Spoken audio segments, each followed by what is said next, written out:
Hello! What do we want? Jeremy! So, thank you everyone for coming today, and for those that have already got sunstroke because the beautiful Manchester weather that we've got at the moment.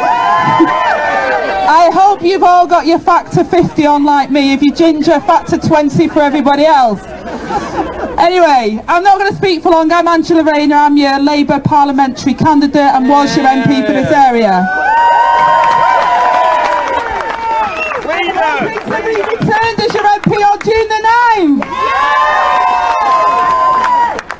But today is not about me. Today is about a very special man, a leader that's going to take Labour to victory on June the 9th. Jeremy Corbyn, everyone!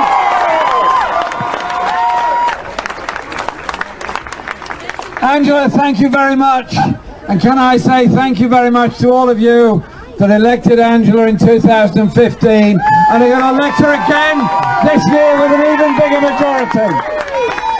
Because in Parliament she's made the most fantastic impression possible. And I love on the leaflet here, it says local issues, national understanding. Absolutely brilliant and correct. Angela's life story is not the easiest life story there ever was. She's somebody that had to overcome enormous obstacles to achieve so much in her life. And I was very, very proud when she accepted to become the Shadow Secretary of State for Education. And somebody who should know better said to me, Jeremy, what are you doing? Why are you appointing her? What does she know about education? What's she achieved? And I stared at them. I gave them the real stare. You know, the side eye. And I said, look, Angela's achievements are because she believes everybody can achieve something in their lives given the opportunities to do it. Her achievements came because we had Sure Start centres that were prepared to support her. And as Shadow Secretary of State for Education, she calls these Tories out. They're cutting the budgets for almost every school in the country.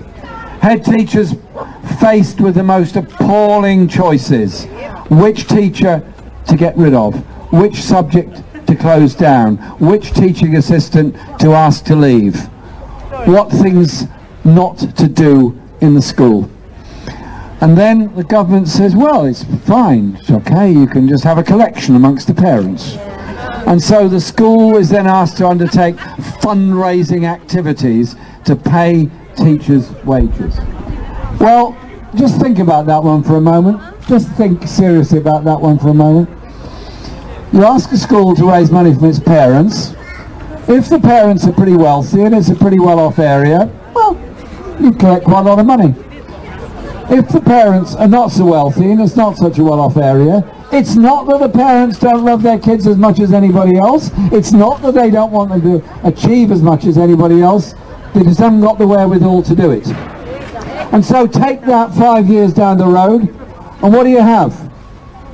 Underfunded schools in poorer inner city areas and much better appointed schools in better off areas of the country.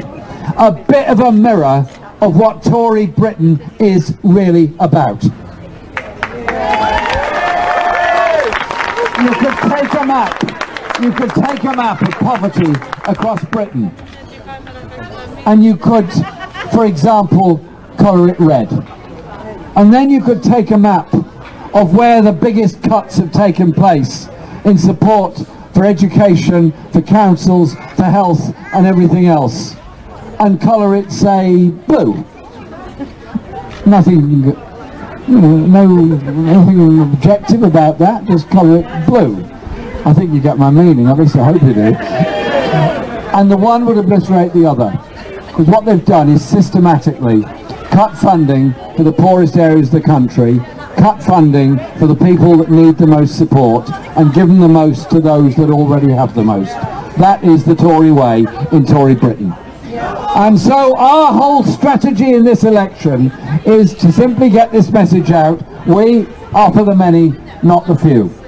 We're for the many, not the few, because that is the Labour way. That is the Labour way. The Sunday Times Rich List came out, and it showed that the 100 richest people in Britain have had a 14% increase in their wealth in 1 year. It's a lot of money. Imagine the health workers put in for a 14% pay rise. Imagine what the media would say about that. Greedy health workers wanting more money. What greedy people. Imagine the teachers did. Imagine council workers did. Imagine anybody did. Yet 14% increase in the very richest, and cuts for the rest, and frozen wages for pretty well everybody in the public sector. It's simply wrong. And so you then look at the issue I raised of schools just now, and then think through, what's the Tories proposing? Several £100 million on bringing back selective education of grammar schools all over the country. Well, I'm sorry, I don't want a ladder for the few. I want a staircase for everyone to go up together. Because all of our children are special. All of our children deserve the best possible education, and they all deserve to be able to achieve something. You can't do that if you begin by underfunding those that are the poorest, because there's still a postcode lottery on who gets to university, who achieves the most in life. And so our Sure Start centres were an attempt to address that balance, and the Labour government we elect on June the 8th will address that imbalance in our society, so that we invest in our children for the future. And we'll start by making sure they all get a decent meal, a free school meal in primary school. I think that is something that is very, very important. All children being properly fed are likely to achieve far more in school. But it's also about so much else in our society. Our health service, creaking and groaning and trying to cope, because the care services for elderly people, for those with special needs and those with disabilities, are not available. 1 million waiting for some kind of help and care. They need that support. That then backs up into a problem in the A&E departments. That then backs up into longer waiting times and waiting lists. That is what you get with the Tory government underfunding our health service, underfunding our social care.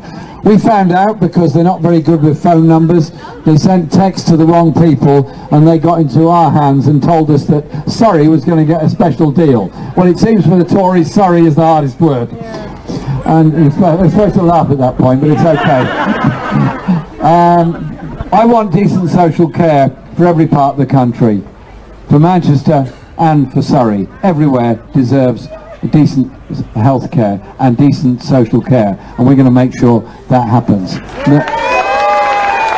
And the last area on health that I feel very passionately about is the mental health crisis facing this country.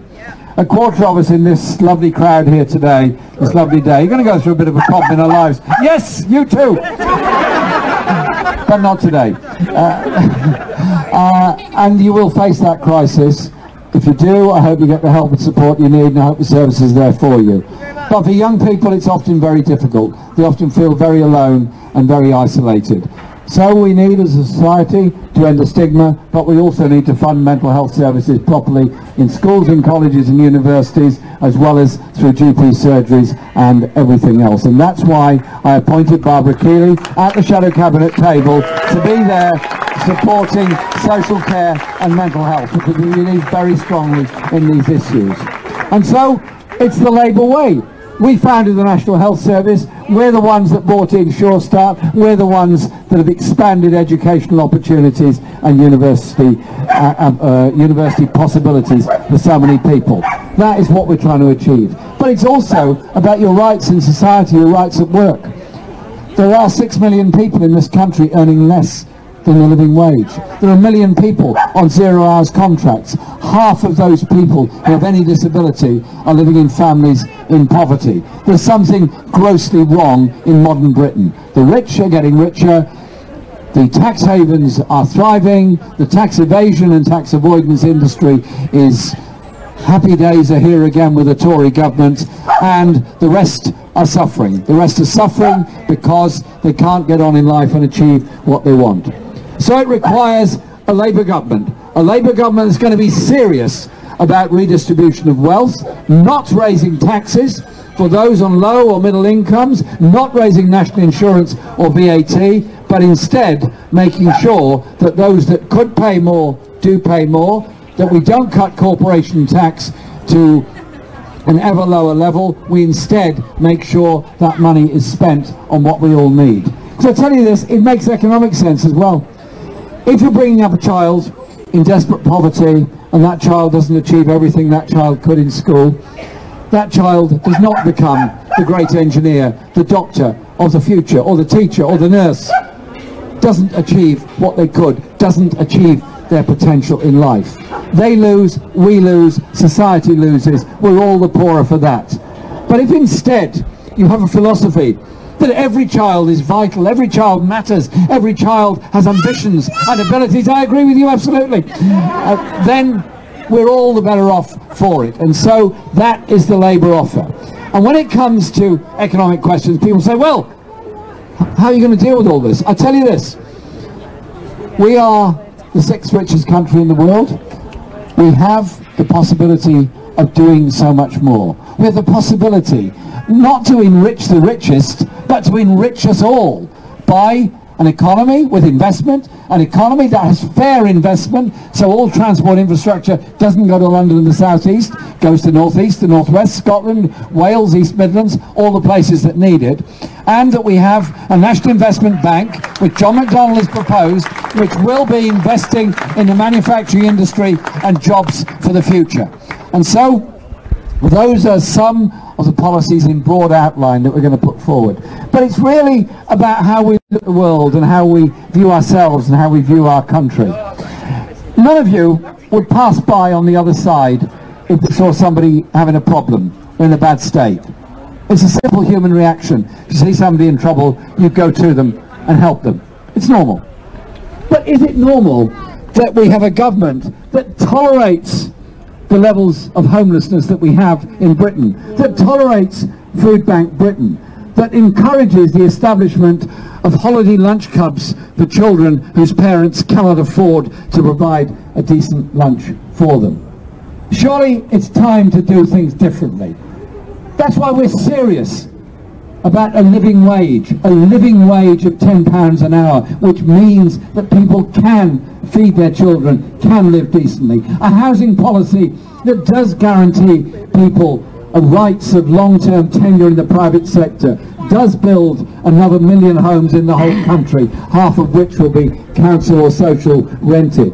A housing policy that works for all. And there's a virtuous circle in that, because the more jobs you create in the housing industry, the building industry, you get more jobs down the supply chain, you get an economic growth out of that. That is the Labour way. We invest to succeed in the future.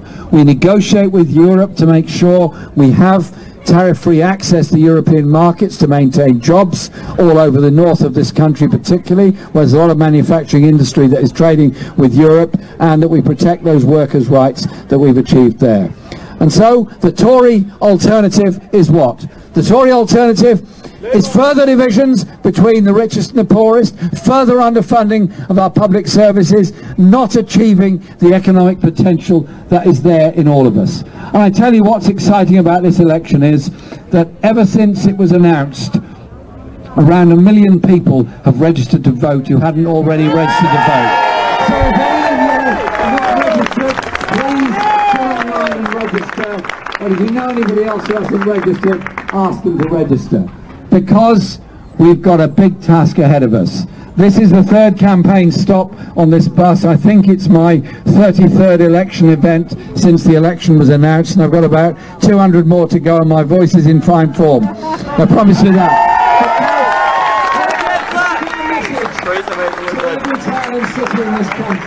We're asking all our 500,000 members of the party, get out there and be involved and get the message across. Don't take what the Tories offer, which is meanness, division and second and third best. Instead, take the best for all of us. Let us win this election. Let us win this election with a simple slogan. We are for the many, they are for the few. Thank you very much.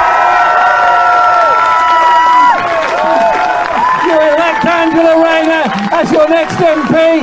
She's absolutely brilliant, and I'm looking forward to her inspiring all of our children to achieve so much in their lives. Angela, well done.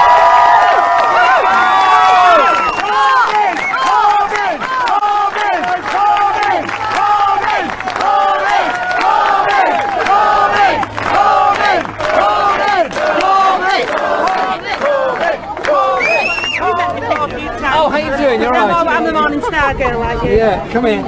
Let's do a nice picture. Is that okay with the light? You'll have to do. How are you anyway? You're alright? Thank you. Yeah. Oh, thank you. Look at that big fat time. Oh, this is bribery. Come on, send this time. Thank you.